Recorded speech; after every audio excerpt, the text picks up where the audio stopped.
Selamlar. Uzun bir aradan sonra tekrar ben. Hiç tarzım olmayan bu giriş ve inceleme tarzı için üzgünüm ama videoyu ikinci kere çekmeye üşendim ve uğraştırıcı da olsa bu tarz bir video hem daha kısa olacağı hem de daha küçük bir boyut demek olacağı için bu şekilde yapmaya karar verdim. Başlıktan da anlaşıldığı üzere konumuz birçok kişinin merak ettiğini ve almak istediğini gördüğüm R36S isimli bu oyun konsolu. Şahsen ben de çok görüyordum ama alma niyetim git gel halindeydi. Ancak sevgili ülkem yurt dışı alışverişindeki muafiyeti kaldıracağını söyleyince alma niyetim iyice arttı. Daha sonra orijinal sattığını emin olduğum bir satıcı buldum ama gümrük ile uğraşacağımı fark edince Almanya'da yaşayan bir akrabam aracılığıyla bu konsol temin ettim. Yaklaşık bir ay kadar beklemem gerekti ama değdi. Ben yine konuyu dağıtmaya başlıyorum gibi geldi. O yüzden hızlıca toparladım. Evet hanımlar ve beyler, R36S inceliyoruz da R36S. Çok fazla uzatmadan incelemeye başlayalım. Kutuyu elimize aldığımızda karşımıza bu şekilde çıkıyor. Evet, kutu buram buram çakmalık ve dandiklik kokuyor ama biz kutuya değil, ürünün kendisine bakıyoruz. Kutu içeriğimiz ise basit. Konsolun kendisi. Kaliteli ve 6 ampere kadar destekleyen kısa bir şarj kablosu, kullanma kılavuzu, kutunun içinden çıkan koruma filmini takmadan önce ekranı silmemiz için temizlik bezleri ve cam filminin kendisi. Konsolu elimize aldığımızda fiyatına göre malzeme kasası hiç de fena olmayan bir ürün hissi veriyor. Plastik kasa malzemesi kaliteli. Tuşlar, analog ve butonlar biraz sert ama aklınızda bulunsun. Ama yine de analoglar Nintendo Switch analoglarıyla uyumlu. Yani isterseniz Switch ile uyumlu çok daha kaliteli analog stickler kullanabilirsiniz. Cihaz üzerindeki tuşları incelediğimizde bir D-pad, 2 analog, X, Y, A, B dizilimiyle Nintendo'nun alışık olduğunuz bir tuş düzeni,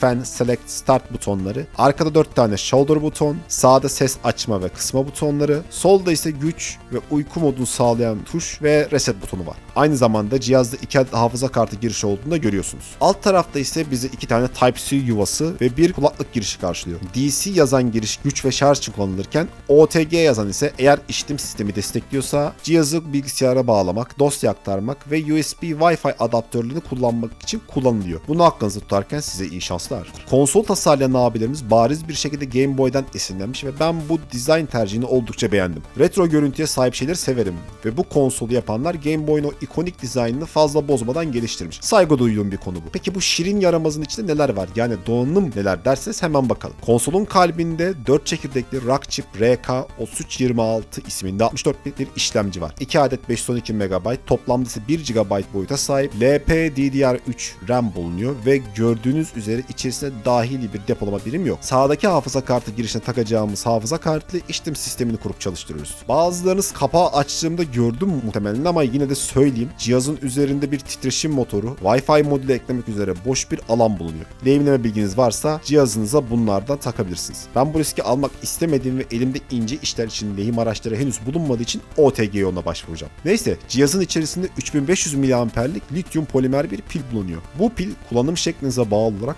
4 veya 8 saat, ortalamada ise 6 saat süre boyunca size oyun imkanı sunuyor. Ekrana geldiğimizde karşımızda 640x480 çözünürlüğünde 3.5 inçlik bir ekran var. Çözünürlük düşük gelebilir ama emüle ettiği konsolları düşündüğümüzde gayet yeterli bir ekran. Aynı zamanda kullanılan ekran IPS olduğundan gözünüzü TN paneller kadar acıtmayacaktır. Bu da kenarda notunuz olsun. Peki bu el konsolu bize hangi konsolları emüle edebiliyor dersiniz? PSP, Sega Saturn, Nintendo 64, Nintendo DS, PlayStation 1, Dreamcast, Mega Drive, Game Boy, Game Boy Color ve Advance, Neo Geo, NES, NES, Capcom Play System 1, 2, 3 ve çok daha fazlası. Aynı zamanda bu konsol DOS oyunları, Portmaster ve Android kurulumu sayesinde Android ve Windows oyunlarını da çalıştırabiliyor. Half-Life, GTA 3 ve Vice City, Morrowind, Stardew Valley, Dead Cells, Counter-Strike 1.6, Carmageddon, Need for Speed 2 bu oyunlardan bazıları. Ve tavsiye etmesem de Minecraft da bu oyunlardan biri. 3 boyutlu oyunlarda özellikle RAM nedeniyle konsol performans sıkıntıları yaşayabilse de 2 boyutlu oyunlarda herhangi bir sorunla karşılaşmadım. Oyunlar demişken oyunlar bu ekranda gayet iyi gözüküyor. Ekran parlaklığı yarı ayarda bile tatmin edici bir seviyede parlaklığa sahip ve retro 2D oyunları gayet yeterli kare hızlarında oynatabiliyor. 3D oyunlarda ise oyundan oyuna değişen şekilde takılmalar olabiliyor ama benim test ettiğim oyunlarda bu yaşanmadı, onu da belirteyim. Peki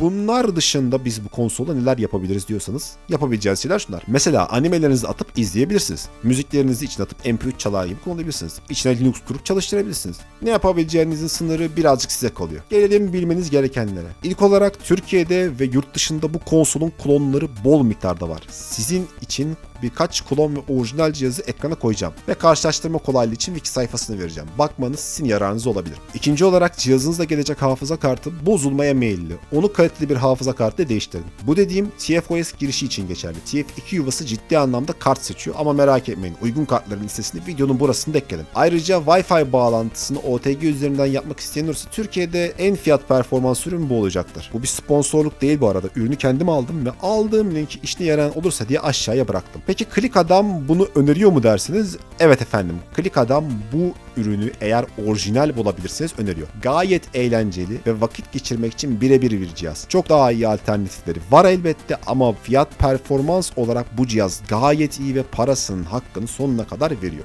Gari o zaman videomuzun sonuna gelelim. Eğer videoyu beğendiyseniz like ve yorum atabilirsiniz. Kanala abone olmanız beni içerikler için motive edecektir. Bunun dışında anlatacağımız çok bir şey yok. İzleyen herkese teşekkürler. Bir sonraki videoda görüşene dek hoşça kalın. Kendinize çok iyi bakın.